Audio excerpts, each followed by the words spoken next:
लोकसभा चुनाव जैसे जैसे नजदीक आ रहे हैं, सीटों को लेकर रस्साकशी बढ़ती जा रही है। खासतौर से बिहार में हर रोज नई नई अपडेट आ रही हैं। आरजेडी और कांग्रेस में अभी तक सीटों को लेकर तालमेल नहीं बन पाया है। मीडिया रिपोर्ट्स में दावा किया जा रहा है कि आरजेडी बेशक कांग्रेस के साथ हाथ मिला चुकी है, लेकिन उसकी लगातार कोशिश है कि कांग्रेस को कम से कम सीटों पर सीमित किया जाए।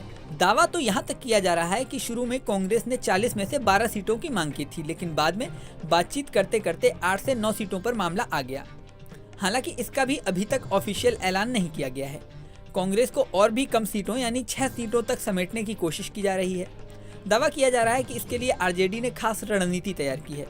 लालू यादव और तेजस्वी यादव मिलकर इस रणनीति पर काम कर रहे हैं कि किसी भी तरह गठबंधन में ज़्यादा से ज़्यादा सीटें हथियाई जाएं और कांग्रेस को 6 से ज़्यादा सीटें न दी जाएं। इसके लिए कई कैंडिडेट्स को तो सिंबल तक बांट दिया गया है, जबकि उनके नाम का ऐलान नहीं किया गया है। साथ ही ये भी दावा किया जा रहा है कि पूर्णिया, औरंगाबाद, कटिहार और पूर्वी चंपारण पर आरजेडी के दावे के बाद कांग्रेस फ्रेंडली फाइट के मूड में है। सूत्रों के मुताबिक कांग्रेस को जो सीटें इस वक्त आरजेडी ऑफर कर रही है, उनमें ज्यादातर सुरक्षित सीटें हैं। कांग्रेस को आरजेडी की तरफ से इसकी सिटिंग सीट किशनगंज दे दी गई है। इसके अलावा कांग्रेस को समस्तीपुर, सासाराम, पटना साहिब, गोपालगंज जैसी सीटें ऑफर की जा रही हैं। दावा किया जा रहा है कि कांग्रेस पूर्णिया सीट की मांग कर रही है, लेकिन उसे पूर्णिया की बजाय नालंदा या हाजीपुर सीट ऑफर की जा रही है। कटिहार सीट पर भी पेच फंसा हुआ है। कुल मिलाकर मामला 6 सीट से आगे बढ़ता नहीं दिखाई दे रहा है। पूर्णिया सीट पर आरजेडी ने नया पेच जेडीयू की विधायक रही बीमा भारती को अपनी पार्टी में शामिल करके फंसा दिया है। दरअसल पप्पू यादव ने इसी कमिटमेंट के साथ कांग्रेस में अपनी पार्टी का विलय किया था कि उन्हें पूर्णिया सीट मिलेगी, लेकिन आरजेडी ने बीमा भारती को लेकर पप्पू यादव को भी मुश्किल में डाल दिया है। इसके अलावा एक और दिलचस्प बात सामने आ रही है। लालू यादव ने कैंडिडेट्स को पार्टी में सिंबल बांट दिए हैं। लालू यादव और तेजस्वी यादव ने कांग्रेस को दबाव में लाने के लिए अपने उम्मीदवारों को साझा घोषणा के बगैर ही सिंबल देना जारी रखा हुआ है।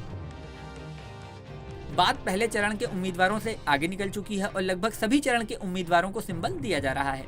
उम्मीदवारों की एक पूरी लिस्ट तैयार है, जिन्हें लालू की तरफ से हरी झंडी भी मिल चुकी है। इतना ही नहीं, लेफ्ट की तरफ से अपने दावे वाली सीटों के उम्मीदवारों की घोषणा की जा चुकी है। माले और सीपीआई दोनों अपने उम्मीदवार घोषित कर चुके हैं। महागठबंधन में कांग्रेस ही अकेले बची है, जिसने अभी तक बिहार में किसी भी उम्मीदवार की घोषणा नहीं की है। शनिवार को कांग्रेस में उम्मीदवारों की चौथी लिस्ट जारी हुई, लेकिन इसमें भी बिहार के किसी कैंडिडेट का नाम नहीं था। बिहार कांग्रेस के अध्यक्ष अखिलेश प्रताप सिंह लगातार लालू राबड़ी के आवास के चक्कर लगा रहे हैं, लेकिन बात नहीं बन रही। ऐसे में ये भी माना जा रहा है कि सोनिया गांधी या राहुल गांधी को बीच में हस्तक्षेप करना पड़ सकता है। अगर ऐसा नहीं हुआ तो कई सीटों पर कांग्रेस को आरजेडी या दूसरे सहयोगी दलों के साथ फ्रेंडली फाइट करनी पड़ सकती है। अब लोगों को इंतजार है कि कांग्रेस की ओर से कैंडिडेट का ऑफिशियल ऐलान कब होता है और क्या स्थिति बनती है। इस वीडियो में फिलहाल इतना ही। बने रहें न्यूज़ नेशन के डिजिटल प्लेटफॉर्म पर।